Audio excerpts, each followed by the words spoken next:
On April 3rd, General Christopher Cavoli testified before the U.S. Senate Armed Services Committee in a public hearing, which means you can watch or listen to his remarks directly. His testimony also sparked a widely cited article in Politico. It's worth digging into both the general's background and what he said, especially regarding battlefield losses. First, a bit about Cavoli himself. He's currently the Supreme Allied Commander Europe, SASEUR, of NATO, a role he's held since May 2022, appointed in response to the growing Russian threat after the start of the full-scale war in Ukraine. Cavoli is a Russia expert by training, has worked as the director for Russia strategy at the U.S. Army, and speaks fluent Russian. It's important to note, Senate hearings are not interviews, they're official briefings, and Cavoli is retiring this summer, so he's not speaking with future promotions in mind. Both pro-Russian and pro-Ukrainian voices are now selectively quoting his testimony to spin it in their favor. But setting aside the usual rhetoric about the growing threat to Europe or the success of efforts to stop Putin, Cavoli laid out a few key points. Despite very heavy losses, Russia is replenishing its forces faster than expected, though it still faces shortages in both manpower and equipment. Ukraine has partly resolved its manpower issues, has taken up strong defensive positions, and is mounting a fairly successful defense. Despite diversified aid sources, Ukraine remains critically dependent on U.S. support. And if that stops, the consequences will be severe. It's obvious which narratives each side is highlighting, often cherry-picking partial quotes or even fragments of sentences. Let's talk facts.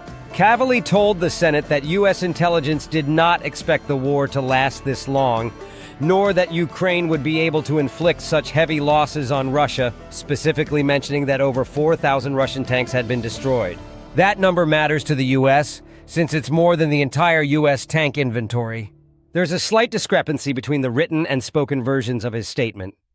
The written testimony says 3,000 Russian tanks lost in the past year, but Cavoli said over 4,000 tanks total during the live hearing. Cavoli also mentioned Russia can put around 1,500 tanks into service each year. Pro-Russian sources ran with this, but he didn't say produce from scratch. He said put into service, which includes reactivating old tanks from storage.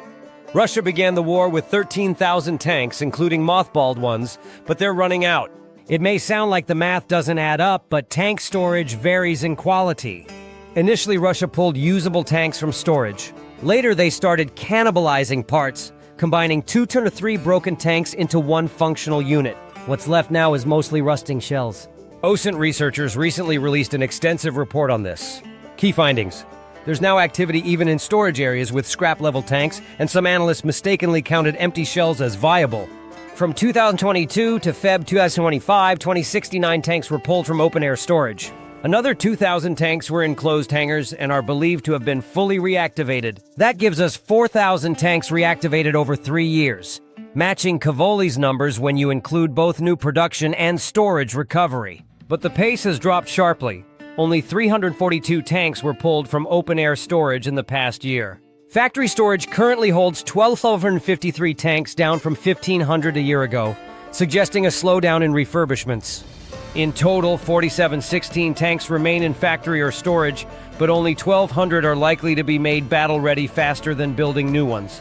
The rest are parts donors. For other armored vehicles, the study found a 43% drop over 3 years, from 7,445 to 3,252 units. Russia only managed to produce 1,500 tanks in 2022. In 2024, that number was 600. For 2025, analysts expect fewer than 400 tanks to be fielded, many of them old T-55s or T-62s due to a shortage of T-80s. These numbers don't contradict Cavoli. Early in the war, Russia could field over 1,000 tanks per year. Cavoli's point was to highlight the U.S.'s vulnerability. America produces just 135 tanks a year, and Bradley production has stopped. In a similar war, the entire U.S. tank fleet could be lost to modern weapons, and replenishment capacity is far too low. As for manpower, Cavoli touched on both sides. He said Russia recruits about 3,000 troops per month and is now fighting with more troops than at the war's start. Over 6,000 soldiers currently on the front, despite an estimated 79,000 casualties. That includes wounded. U.S. data estimates Russia started with 36,000 and now has 47,000 frontline troops. The figure of 2,000 Russian soldiers killed came from Senator Roger Wicker in his opening remarks, not Cavoli. That number is plausible.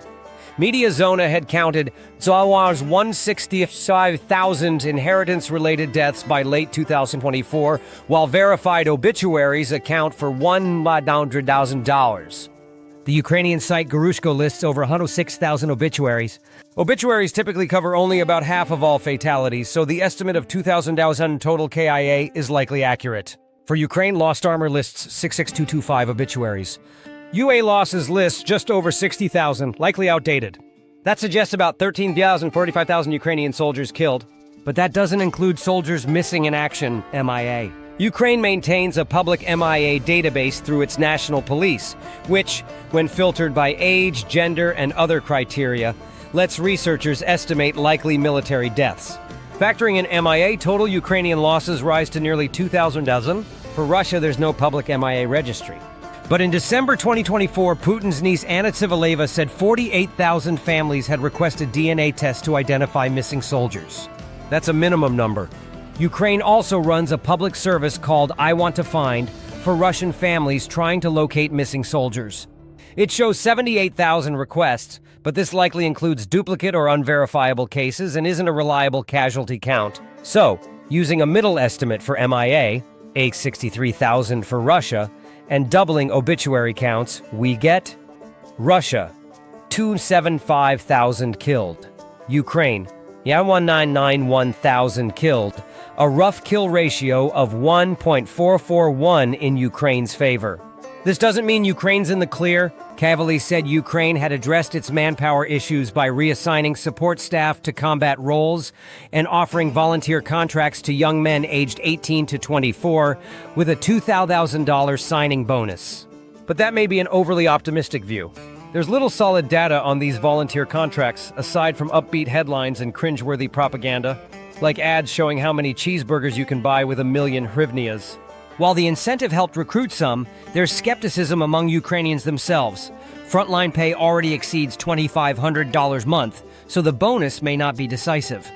And these bonuses apply only to combat roles, rifleman, grenadier, scout, etc., not artillery, drones, or rear units. Reassigning support staff was a one-time fix. And early data suggests the volunteer surge is not sustainable. Meanwhile, desertion remains a major issue.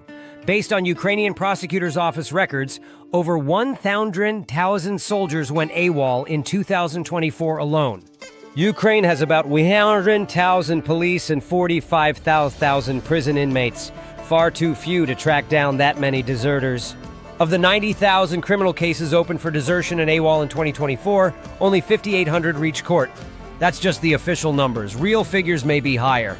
So in 2024, while Ukraine mobilized 2,000 troops thanks to lowering the draft age and cutting exemptions, it also lost $100,000 to desertion. Much of the new intake came from increasingly aggressive conscription practices, often targeting poorer rural areas.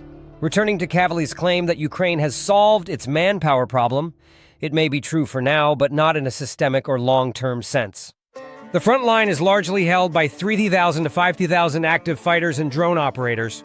If the contract program added 1,000 fit young soldiers to infantry roles, that's a meaningful boost, but not a sustainable solution.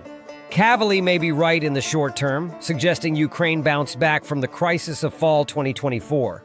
But if the war drags into summer or fall 2025, Ukraine will again face serious personnel shortages with far fewer options left. Last but not least, let's touch on other recent statements. A week earlier, Pentagon and CIA leaders testified to Congress. When asked about Ukraine's battlefield outlook, the response was clear. We do not see the imminent collapse of Ukraine's defensive lines. Cavoli echoed that sentiment. It's hard to imagine a large Ukrainian offensive reclaiming every inch of territory, but it's equally hard to imagine Ukraine collapsing or losing this war. I don't think Ukraine's defeat is inevitable. That reflects a clear U.S. national security consensus. Ukraine can't win a major offensive war under current conditions, but also isn't on the verge of collapse. Cavoli also praised Ukraine's actions in Russia's Kursk region, noting that while they eventually withdrew, it was a successful operation. Russia failed to reclaim the area in September 2024, and Ukraine still holds ground in Kursk and nearby strongpoints in Belgorod.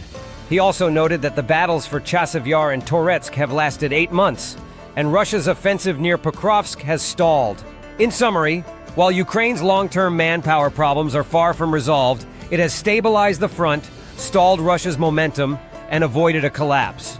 There's no imminent breakdown, and no obvious solution to the growing threat of drone warfare, especially as both sides now use fiber optic FPVs.